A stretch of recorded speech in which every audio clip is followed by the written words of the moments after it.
Hi, everybody. So I want to start with a theory. It's a theory about creativity and about how copying can harm it.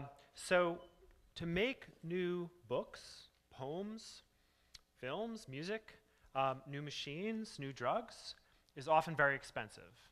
But to copy them is often very cheap.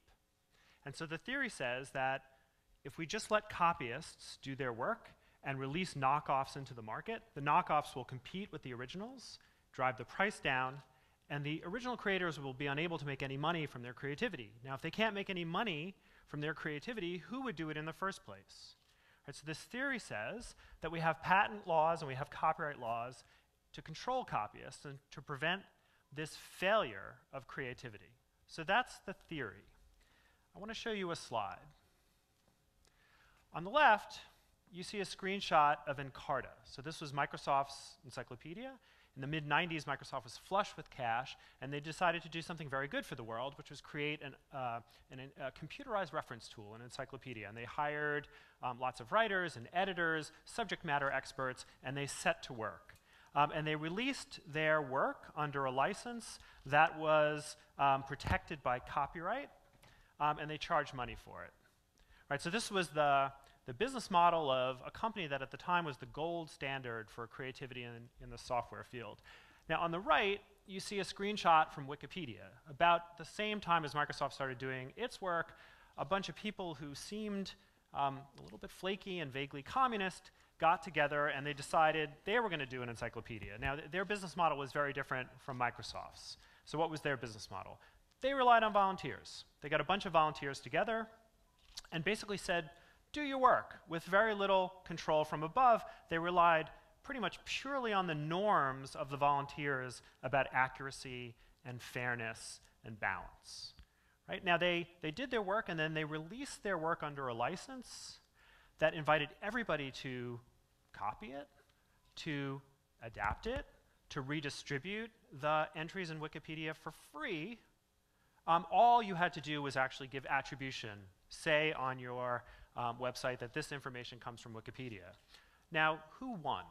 You know the story, right? Wikipedia went from nothing to the biggest online reference tool in the world, and Encarta lives on as an entry in Wikipedia, right? So why is this interesting? This is interesting because this flies in the face of the theory I just told you about. A bunch of people who were volunteers, not protected by copyright, doing creative work. This creative work became an incredibly powerful tool for all of us to use. And for people under 30, virtually the only reference tool that they know about, for better or worse. Okay, so what do we have here? This is an example of open source software, and we know about this. We use it all the time. The Linux operating system, the Android mobile operating system, the Firefox browser, the Thunderbird email client, the Apache web server. These are all open source software that we all use and profit from. And again, not protected by copyright. They are distributed under open source licenses that invite you to copy, to adapt, to redistribute, as long as you provide attribution and keep the code open. All right, now that's open source software. We know a lot about that. But I want to talk about some other areas of creativity that should cause us to ask some questions about the theory that I told you about. So take the fashion industry.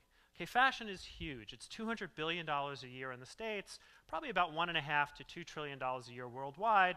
And fashion, at least in the States, is not protected by copyright, by which I mean it's perfectly legal to copy almost all fashion designs. Now, why is that? Well, fashion is treated by the law as a useful article. Useful because it covers our nakedness, useful because it keeps us out of jail. Copyright doesn't protect useful things. Copyright protects artistic and literary things. Well, now, of course, patent protects useful things, but very few fashion designs are truly novel in the way that patent law requires for protection. So fashion, for the most part, falls into a zone where neither copyright nor patent applies. Right? And as the theory would predict, you get tons and tons of copying.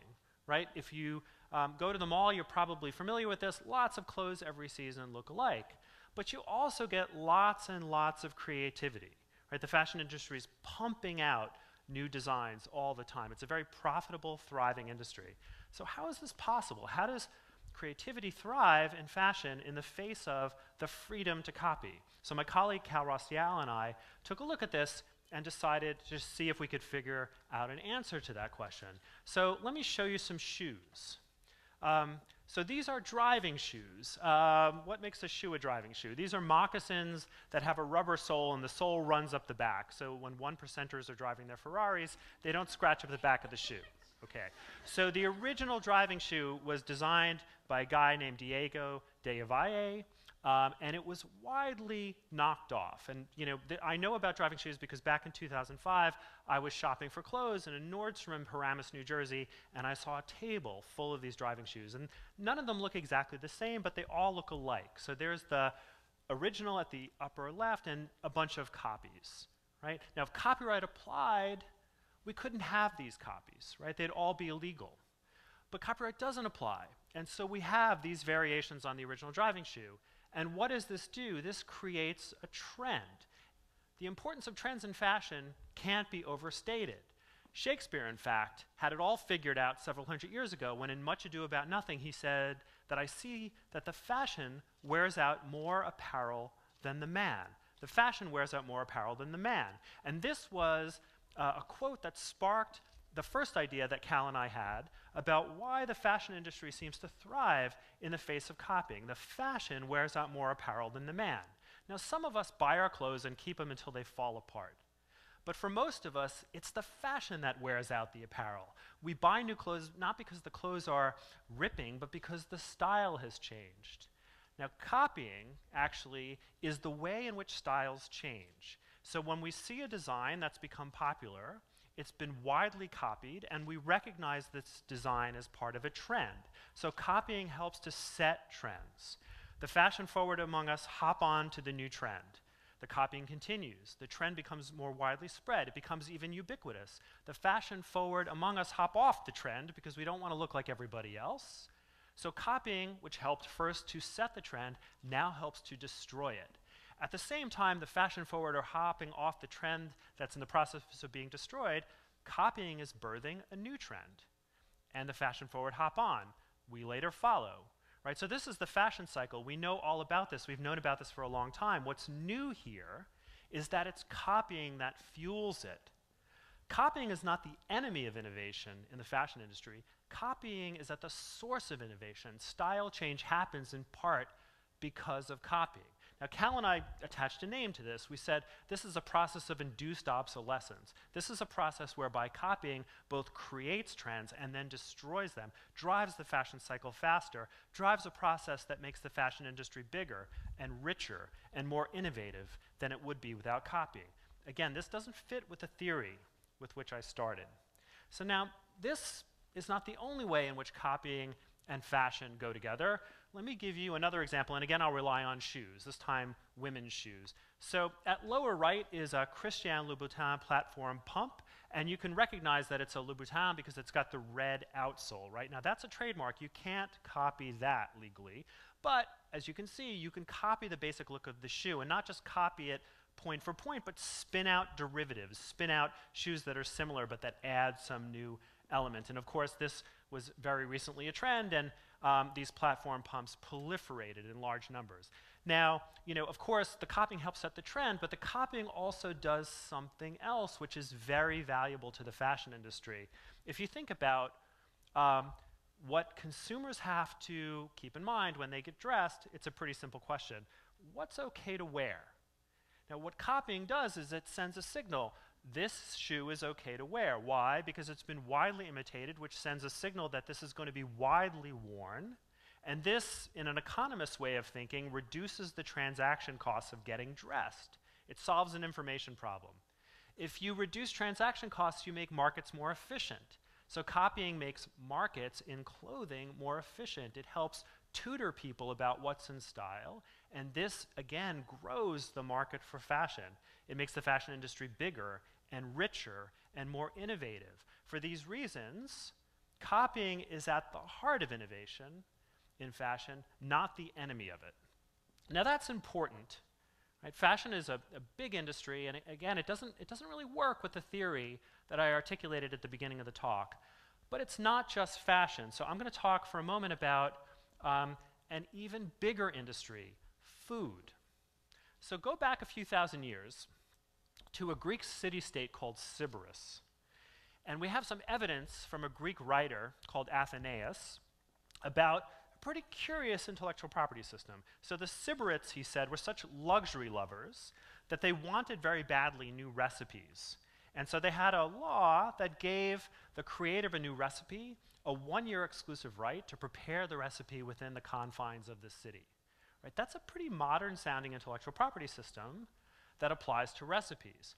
Now, the Sybarites come down to us as lovers of luxury, but somewhat oddly, since the Sybarites, you have to look pretty far and wide to find any other intellectual property system that gives rights and recipes. And in America, recipes are not copyrightable, and for the most part, they're not patentable because they're not sufficiently novel. So recipes, again, fall into a zone where IP doesn't do much to protect them. And of course, we get lots and lots of copying of recipes. So let me give you an example.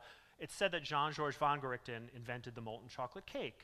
And in one of von Gerichten's restaurants, you can pay a lot of money to eat one. You can also find one at Chili's.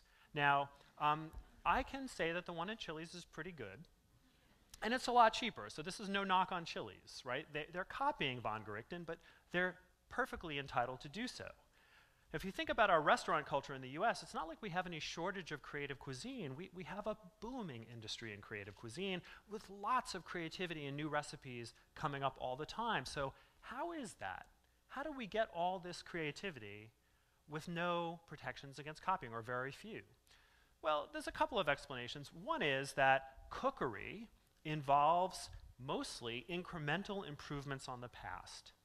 And because there's no copyright or patent protection, or very little, in recipes, the past is open to cooks to improve upon, even the very recent past. So although we don't have the spur of copyright or the spur of patent to produce more innovation, we have a library open to all of us of usable historical cookery, and that's valuable.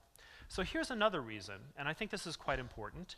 Recipes don't stand alone. For great chefs, they come bundled with the actual art of cooking and the restaurants in which the chefs cook. Now, great chefs differentiate themselves not just based on the excellence of their recipes, but also the excellence of their preparation. And of course, the excellence of the restaurants in which they do their work, the decor, the ambiance, the service, for which people will pay dearly. And that's why the Jean-Georges von Gerichten molten chocolate cake is so much more expensive and yet so highly in demand versus the Chili's molten chocolate cake, right? So it's not so much the recipe that cooks focus on in terms of their business model, it's the experience, it's the restaurant, it's the quality of the preparation. And this helps explain, I think, a lot of the reasons why we see such great creativity in cookery despite the absence, for the most part, of intellectual property. So what do we take from all this? Well, cookery, fashion, these are big areas of creativity without intellectual property protection, but there's more. There's American football, lots of new offensive and defensive plays and formations throughout the history of the game, starting with the introduction of the forward pass, none of it motivated by intellectual property. All of it motivated by the cutthroat competition that characterizes the game, the need to win now. If you make an innovation, even if that innovation is ultimately copied, if it gives you a bit of an advantage, no matter how transient, it may be worth doing. So we see lots of innovation in football with very little IP protection. Other areas, typefaces, lots of innovation in typefaces, very little IP protection. Databases, same story. Financial innovations, same story. Pornography, strangely, lots of investment in new pornographic works, very little effective copyright protection. We'll probably get new investment in pornographic works after the end of the world without copyright protection. What do we learn from this? Well, it's not that the theory is wrong. The theory makes quite a bit of sense. It's that maybe the theory is not applicable in every case, right? Maybe we can have creativity in many settings with less or very little copyright and patent protection. I'm going to close by inviting you to think about the music industry. So that's an industry that has relied historically very heavily on copyright protection.